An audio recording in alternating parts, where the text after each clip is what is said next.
Welcome back to class.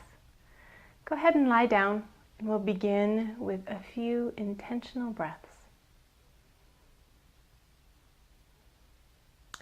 As always, bending the knees or patting them with a blanket. Getting yourself symmetrical. And then take a long, slow, deep inhalation, followed by a long, slow, deep exhalation. Completely letting go of the body.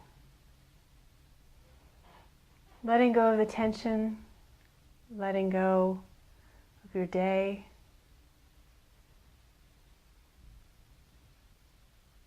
Letting yourself come firmly into this moment on your yoga mat.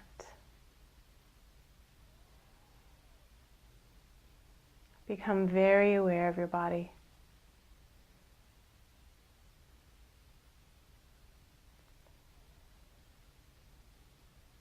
Feeling your body.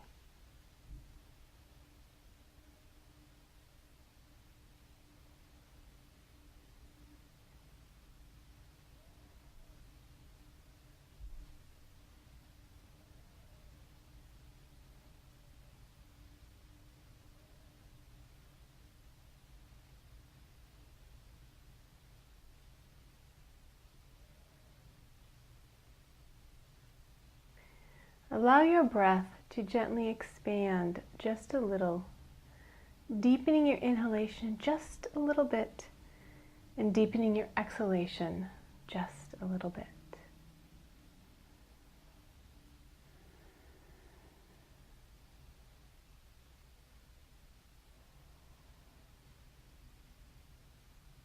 Use your breath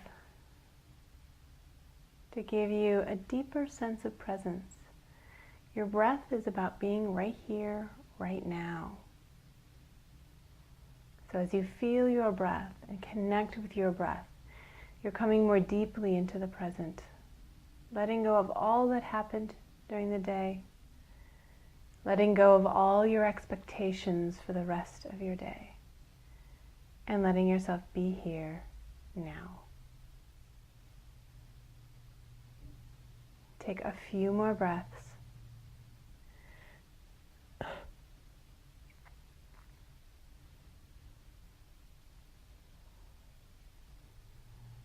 And then, taking your time, you're going to slowly bring movement back into the body.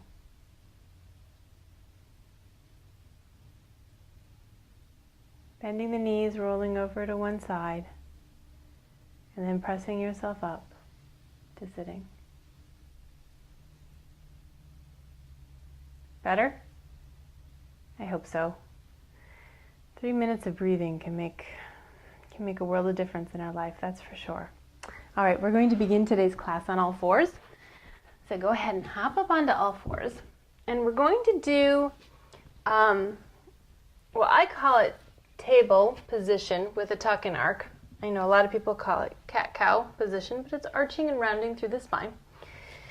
And, excuse me, we're going to begin by keeping it really small. Remember way back when we did this, I taught you 2 different levels of working on it.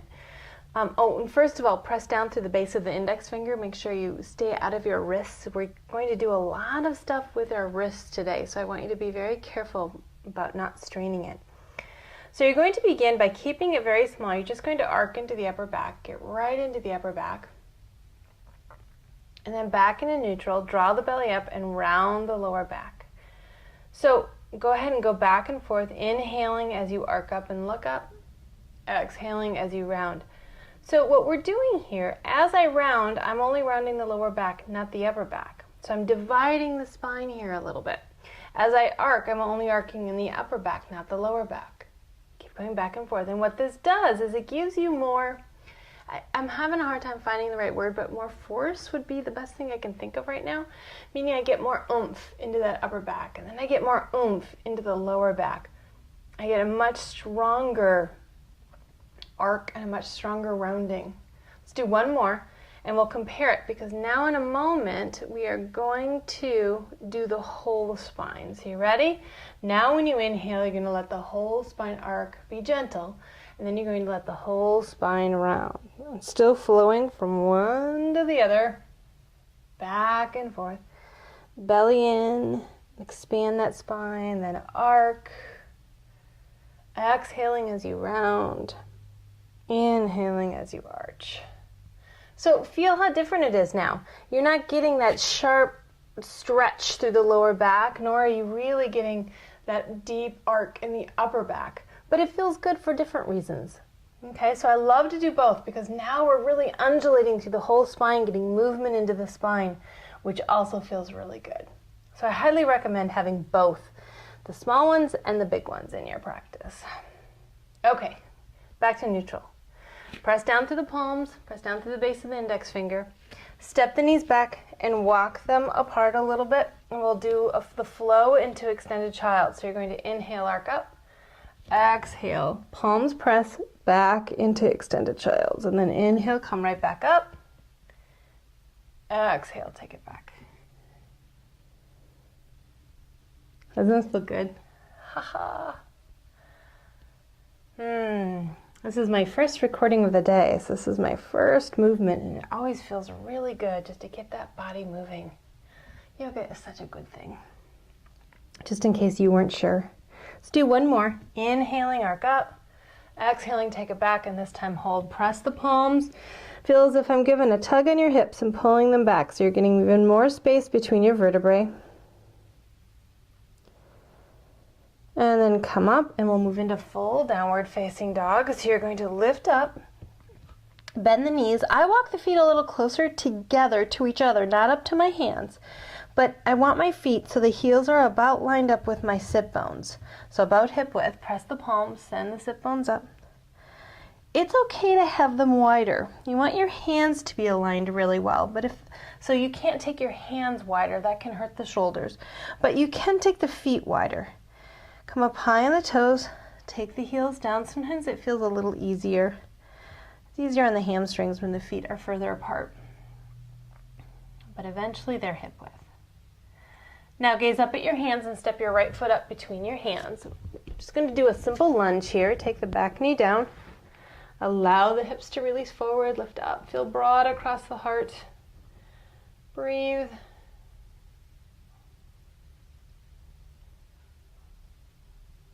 And then go ahead and lift the back knee up. Reach from that back heel up and out through the top of the head. Get firm through that leg. Feel the strength in your leg. And go ahead and step the front foot back. And gaze up, step the left foot up. How's getting the foot up coming? Are you able to get it all the way between the hands yet? I will tell you, sometimes I have students who just never get it, and I don't know really what it is for them. If it's flexibility, if it's strength. To be perfectly honest, I suspect it's more about believing that they can do it. It's amazing how easily we just step into the same pose we do every time. Lift the back knee without even thinking it'll ever change. Now, it's really nice in the beginning, and y'all are still in the beginning, really the beginning of your yoga practice. What's really nice in the beginning is you can see yourself changing. But once you've done 400, 500, 1,000 downward facing dogs, it can be harder to imagine that your pose will be any different someday. Go ahead and step the front foot back. I think that's especially true with strength-ish poses like the lunge, getting the foot up. It can feel like it's just going to be the same every time, and you just land the foot in the same place every time out of habit. So begin to see yourself as going further and see what happens. All right, come on down and rest in child's pose. Let everything go for a moment. Let your neck relax, your jaw, your belly.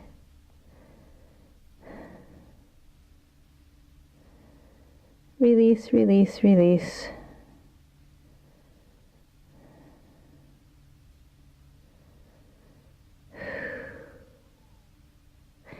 And come back up. We're going to do a new one. Sit comfortably here for a second. I'm going to show you what we're going to do. We're going to do a new pose. Its official name is, are you ready? Ekapada Raja Kapotasana. It's one of my favorite words to say. My students accuse me of teaching this pose just because I want to be able to say it. There might be some truth to that. In Ekapada Raja Kapotasana, or pigeon pose, the knee comes up between the hands, as in lunge. And when we do this, I need to have you be very, very self-aware here and check yourself out here and be honest with yourself. If your knees feel any torquing, or if you have any knee issues, this pose is not for anyone with issues with their MCL, their ACL, knee replacements. This is not for you. Any of you people, y'all do a regular lunge whenever we do pigeon. Okay, that's your option. If you feel any twinges in the knee, any funkiness, if you come out of it and it feels funny, pay attention to that. Okay, knee pain is never a good thing. We always want to be very cognizant, very aware if we have any knee pain. Okay, so having said that, it's a lovely one if your knee is really healthy and you can get into it safely, because it allows us to get into the hip joint using gravity. The hip joint is it's a strong holder on, or there's a lot of connective tissue in the hip joint, and connective tissue such as ligaments, they're harder to stretch, and they take a little bit more tenacity. They don't stretch very far either, to be honest, but as long as we can hold and breathe a pose, it helps. Okay, so this is what you're going to do. I'm going to turn slightly so you can see me a little bit better. You're going to bring your right knee up between your hands, just like that. And I'm sitting on my foot right now, and you're going to reach back through this leg, the back leg, and I want you to get right in the middle of the knee and the middle of the foot. Okay, when you're in the middle of the knee and the middle of the foot, you know your pelvis is centered. We want the pelvis to be centered here. So if you sit down on that right hip, you're going to roll to the inside of the leg. Then what you're going to do, and you're going to do it in a moment, you're just watching right now, you're going to take the right knee out to the side slightly and bring the right foot out in front of the left thigh. And then you'll be able to sink a little bit more deeply. And this is all the further we're going to go. And from here, we'll lean down over the front leg. Okay, are you ready? Bring your right knee up. Remember, lunge is your option. If you can't do this, do your lunge. Make sure the knee feels good. Get onto the back, center of the back leg. So you're in the center of the knee and the center of the foot is where you're resting. The right knee goes out to the right slightly, right foot in front of the left thigh. Now check in with the knee. Any torquing? How does it feel? If it feels okay, go ahead and come down. If it torques, bring the foot in a little bit. And that usually helps. If it's still torquing, go to a lunge. Be very aware here. Breathe right into the hips. And if you can come all the way down, go ahead, come all the way down. Feel free to rest on your elbows, or if you're up here, feel free to be up here. If you can't go any further, that's fine. Good. All right, now to come out, you'll place the hands. You're going to tuck the back toes under, lift the pelvis out so you can get that leg out safely, and move into just a quick down dog. Down dog feels good after this, but after having done only one side, it'll feel a little lopsided. Now take your left knee up between your hands.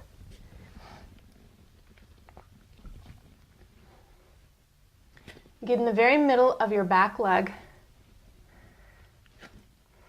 Take your left knee out to the side slightly. Left foot goes out in front of the right thigh. Check in with the knee. Be meticulous. Make sure that knee feels okay, and if it does, go ahead and come down. And just relax into the hip joint. Let it soften, soften, soften.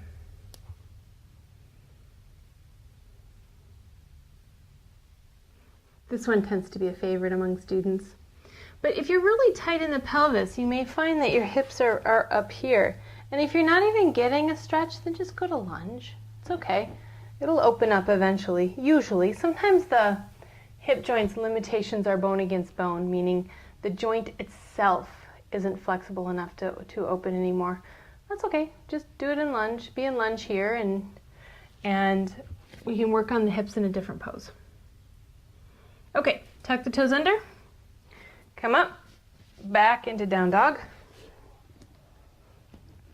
Take a couple of breaths here, pressing the palms, reaching the sit bones up, getting long through the body. Then we're going to round into plank. Draw the belly under, round, lowering down into chaturanga or grasshopper. I'm going to go through grasshopper. Elbows hug the body. Remember, shoulders stay down, all the way down, and then release. Oops, sorry. Microphone. We're going to do a few bhujangasana. We're going to warm up our back for some back bends. So, hands next to the chest. Roll the shoulders back and down. Reach through your legs. Reach them strongly behind you. And you're going to inhale, coming up, rounding up. Exhale, coming down. Inhaling, coming up. Use your back muscles. Exhale, come down. Inhale, come up. Exhale, come down. All right, this time we'll go further. Inhale, come up, and then press into the hands and go a little bit further. Elbows hug the body, shoulders are firmly down your back, and then come down. Let's do 2 more, just like that. Inhale, come up. Exhale, come down. 1 more. Inhale, come up. Exhale, come down. All right, now you're going to come up onto all fours and have a seat. I need to teach you the next pose. We're going to do a pose that's called Erdva Mukha Svanasana. It escaped me here for a moment. Or upward facing dog pose. And this one you see often in vinyasa classes and sun salutations. And it can be dangerous if it's not done correctly. And what's interesting is the danger isn't, or not what's interesting, I'm going to say what's challenging is the danger isn't in doing one, it's in doing many, many, many, many, many. You get a repetitive injury from this one. So I want to teach it to you slowly, and then we'll add on in the next class. Okay? So this is what it looks like. Just watch me first. You're going to, for this one, it's similar to Bhujangasana. You're going to, though, bring the hands back as far as you can go and keep the hands flat. Now, this is approximately where you need to be. You actually don't know, let me rephrase, you won't know exactly where the hands need to be until you're all the way in the pose, which I'll show you in a moment. You need to press down through the base of the index finger, too. This is a deeply, it's a deeply wrist pose, okay? You use the wrists a lot in this pose. So you want to be sure you're pressing through the base of the index to draw it out of the wrist as best you can. Shoulder blades roll back and down and stay down. Legs extend. Now there are 3 different ways you can do this pose. So I'm going to show you the 2 beginner ones today, and then we'll add on next time to the final pose. Okay, so for this one, the legs stay down. You're going to roll the shoulders back and down. Come up, press into the hands to straighten the arms. Now where I want my arms is right beneath my shoulders. Okay, so I don't want them here, and I definitely don't want them here because that will strain the wrists. I want my shoulders right over the wrists. My legs are extending and long and strong even though they're resting on the floor. And then this is the biggie. I need to lift up through the heart. This is the most common error I see in this pose, and I know you can see it from there. Lift up and broaden, press through the base of the index finger. Okay, you ready? You want to join me? Okay, take the hands back. By the way, anytime you're thinking, I don't want to do upward facing dog, cobra or bhujangasana is always an option. Okay, so you can always keep it down to the ground. Okay, extend the legs, make them strong. Roll the shoulders back and down, keep them down. That tendency to take the elbows out to the side is strong in this one. Inhale, use your back muscles. Lift up, press into the hands and straighten the arms. Legs are still reaching strongly, pressing through the base of the index. Your shoulders are over your wrists, and then you're going to lift up and out. Draw those shoulder blades down your back, and then come on down. Go ahead and rest in crocodile for a few breaths. My crocodile always looks a little funny because I can't squish. Oh, I did. I was still squishing my microphone. Sorry. All right. Now is the time I would say questions. I wish you could ask me a question if you have one. I hope it went well. This time what we're going to do, because ultimately in this pose you're resting on the tops of the feet and the legs come off the floor. So this time we'll tuck the toes under, which helps you get the legs off the floor. As I move into these harder variations, they are harder. So if it's too hard for you, go back to the previous variation. Feel free to leave your legs on the floor. They're still extending, they're not languishing, but they're resting. Roll the shoulders back and down, hands in place. Legs extend. Lift up, in and tuck the toes under, and then press into the hands and come all the way up. Extend the legs to lift them off the floor. So the legs are working to get off the floor. Press through the base of the index, lift up and out. Make sure your wrists or your shoulders are over your wrists. And go ahead and come down. Whoo! Crocodile other side. That one will get you out of breath. That's for sure. All right, bring your head back to the middle. Hands underneath the shoulders. Press back into downward facing dog.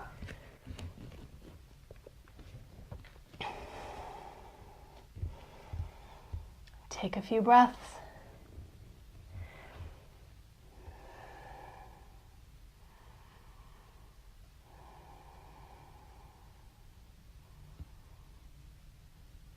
And then release and come down to child's pose. Let everything round. Now's your chance to check in with the lower back. See how it feels.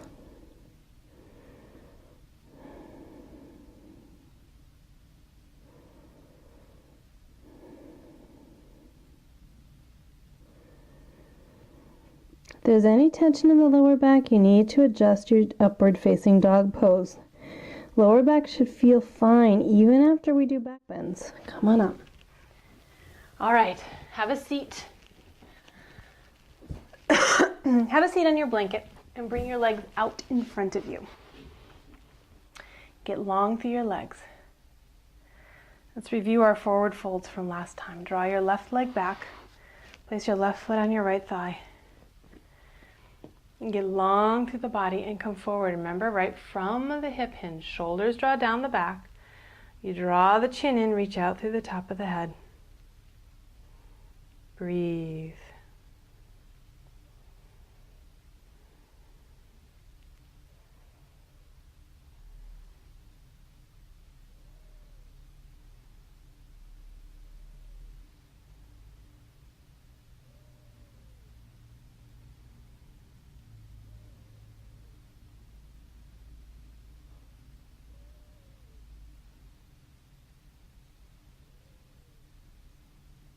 And then come back up, bring the leg back out, take a breath,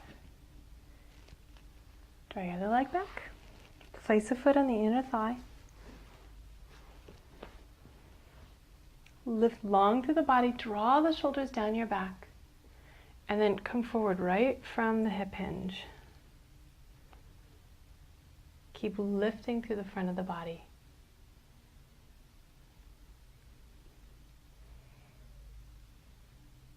Breathe.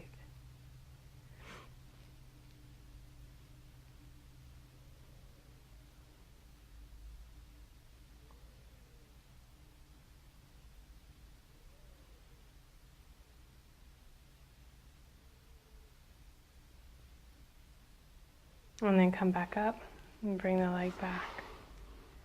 All right, bring your left leg up, knees up, Vriksasana 1. Lift up tall, get on top of the sit bones and come right from the hip hinge over the right leg.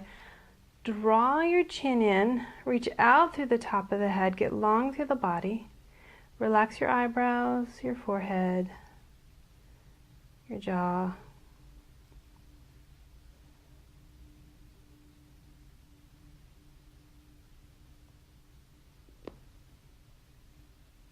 And come back up. Bring the leg out. Draw the other leg in.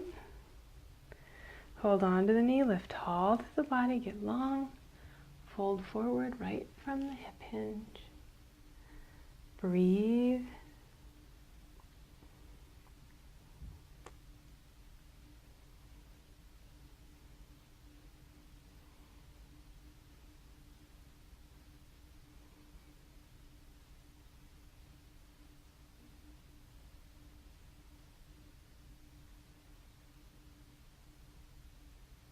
And then come back up and bring the leg out. Take a breath. Good. All right, Shavasana.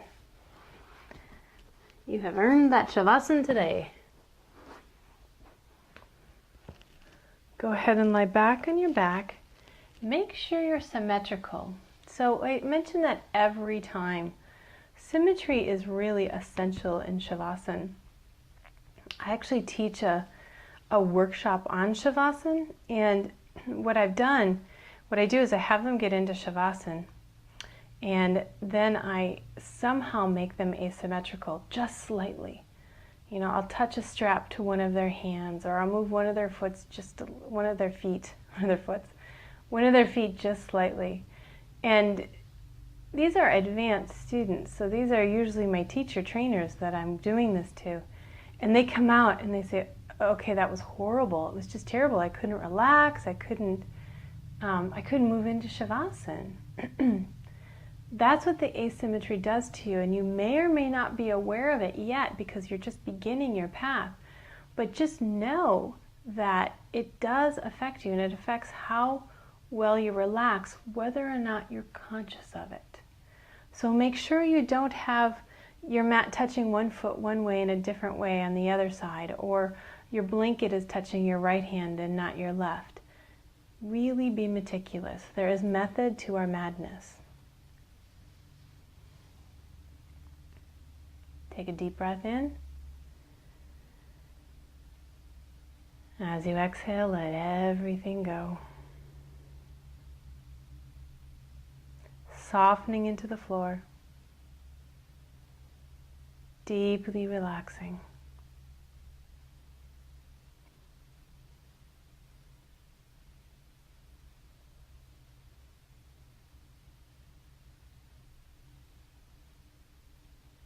Soften the soles of your feet. Soften the palms of your hands.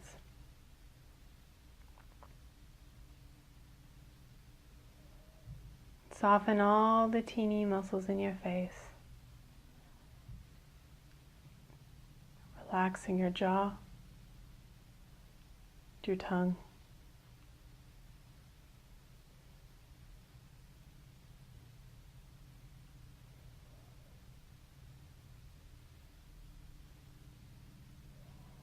Softening your eyes.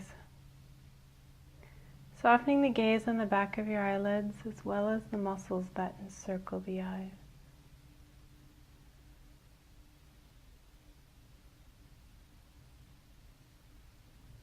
Release the skin on the bridge of your nose down into your cheeks and ears. Let everything go. Enjoy your relaxation.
Gently, calmly, and ever so peacefully begin to bring your awareness back,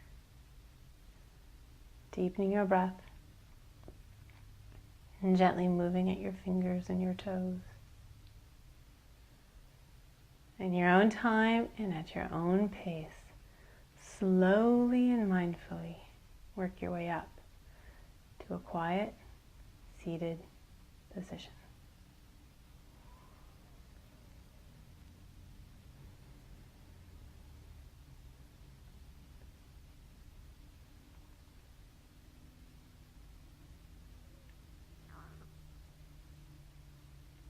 Bring your palms together in front of your heart.